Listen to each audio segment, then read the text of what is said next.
ઈ મારો પ્રશ્ન થોડી છે. તમને ખબર છે ને આ ઘરના જમાઈ છે તો એને કઈ રીતના રખાય, કઈ રીતના સચવાય. 1 મિનિટ બેનબા, જમાય છે, ભગવાન નથી.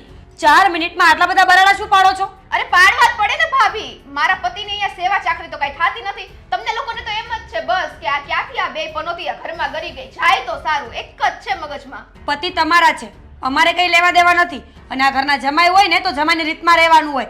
અરે દૂધ બગડી ગયું નથી તો મોડું પણ થાય. વાહ ભાભી વાહ. તો આદિભાઈ છે ને ઈ તમારા પતિ છે અને ઈ મારા ભાઈ છે. બરાબર, તમે કમાવા નથી જતા, મારા ભાઈ કમાવા જાય છે, તોય તમે આટલો બધો રોપ કરો છો. કમસે કમ આદિ કમાય તો છે. મારો પતિ છે એટલે એમાં અડધો હક મારો લાગે.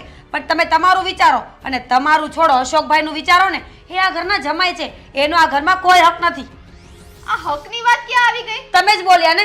નહીં નહીં નહીં નહીં ભાભી. અચ્છા, તમારી નજર એમાં છે કે મારા આ કદાચ ઘરના ભાગ પડશે, આ તે થાશે. ભાઈ એકલા જ વારસદાર છે, જરાય નહીં હો. હું પૂરેપૂરો ભાગ